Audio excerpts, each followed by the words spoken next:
जिंदगी संघर्ष का दूसरा नाम है और विज्ञान परिभाषाओं का दूसरा नाम है।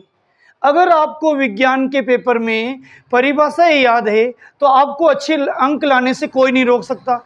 और हम जो परिभाषाएं सिखाते हैं वो परीक्षा में निश्चित रूप से आती है और वो ट्रिक से सिखाती है, ताकि आपको परीक्षा में हाथ दे के ऐसे बैठना नहीं पड़े, आपको तुरंत परिभाषा याद आ जाएगी।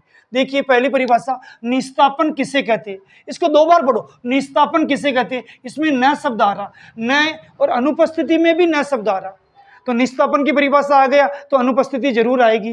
जैसे मिठाई को रख दो तो चिटिया जरूर आएगी, तो निस्तापन में न छिपा हुआ, यहाँ पे भी छिपा हुआ, यहाँ पे भी।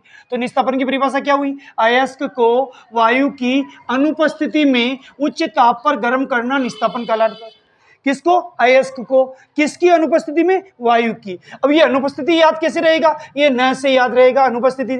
और हम जानते हैं गर्म विज्ञान में अयस्क को ही करते हैं, वायु की अनुपस्थिति में गर्म करना, किसको, अयस्क को, उच्च ताप पर, उसे कहते हैं निस्तापन।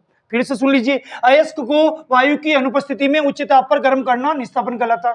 सेम टू सेम परिभाषा है वर्जन की, लेकिन निस्तापन में नहीं आ रहा, वर्जन में आपको इसका अनुपस्थिति का उल्टा लिखना है, बाकी कोई चेंज नहीं करना। देखो, निस्तापन में भी अयस्क को गर्म करते, उसमें भी वायु की, लेकिन उसमें अनुपस्थिति थी, इसमें क्या होगी, उपस्थिति। उसमें भी उच्च ताप है, इसमें भी उच्च ताप, उसमें भी गर्म किया जा रहा, इसमें भी गर्म किया जा रहा। तो परिभाषा क्या बनी, अयस्क को वायु की उपस्थिति में उच्च ताप पर गर्म करना वर्जन कहलाता है। निस्तापन में अनुपस्थिति और वर्जन में उपस्थिति। परीक्षा में प्रश्न ऐसे भी आता, निस्तापन और वर्जन में अंतर लिखिए। तीसरी परिभाषा है इंपोर्टेंट, बहुत सिंपल है, अम्ल किसे कहते हैं। संतरे में कौन सा अम्ल पाया जाता है, अम्ल वे पदार्थ जो स्वाद में खट्टे होते हैं अम्ल कहलाते हैं। आप नींबू नहीं चाहिए, पीजिए, खट्टा लगेगा, इसका मतलब अम्ल। संतरा नहीं चाहिए, पीजिए रस, जूस पीजिए, खट्टा लगेगा। तो वे पदार्थ जो स्वाद में खट्टे होते हैं उन्हें अम्ल कहते हैं। संतरे में कौन सा अम्ल पाया जाता है, इसमें ट्रिक है। संतरे का स और इसका अम्ल है वो भी स से स्टार्ट हो रहा है, तो संतरे में सिट्रिक अम्ल पाया जाता है। फिर से याद रखो, ये प्रश्न हर साल पूछा जाता है, संतरे में कौन सा अम्ल पाया जाता है, स से बना सिट्रिक अम्ल। अगला प्रश्न है, विद्युत धारा किसे कहते हैं।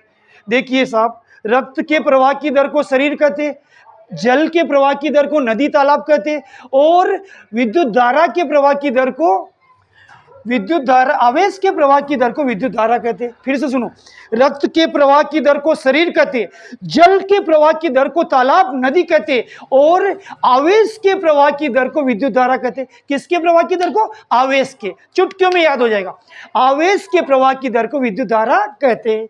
अगली परिभाषा, पांचवा प्रश्न, वोल्ट मीटर किसे कहते हैं। इसके नाम में इसका आंसर छुपा हुआ है।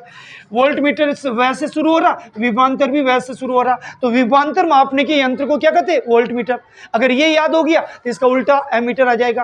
देखो वापिस, वोल्ट मीटर में वह आ रहा, तो विभवांतर मापने के यंत्र को वोल्ट मीटर कहते हैं। वोल्ट मीटर का वह और विभवांतर का वह आपस में एडजस्टमेंट कर देंगे, परिभाषा बन जाएगी। वोल्ट मीटर की परिभाषा, विभवांतर मापने के यंत्र को वोल्ट मीटर कहते हैं। आज का अंतिम प्रश्न इस वीडियो का, एमीटर किसे कहते हैं। तो एमीटर, विद्युत धारा मापने के यंत्र को एमीटर कहते हैं। विद्युत धारा यानी करंट, करंट आता ना, बहुत बुरा लगता, बहुत अजीब लगता, तो विद्युत धारा मापने के यंत्र को एमीटर कहते हैं।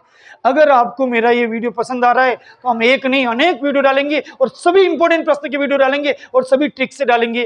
कृपया वीडियो को लाइक करें, शेयर करें, सब्सक्राइब करें। हम मैथ्स भी पढ़ाते, बड़े शान से पढ़ाते। बहुत बहुत धन्यवाद।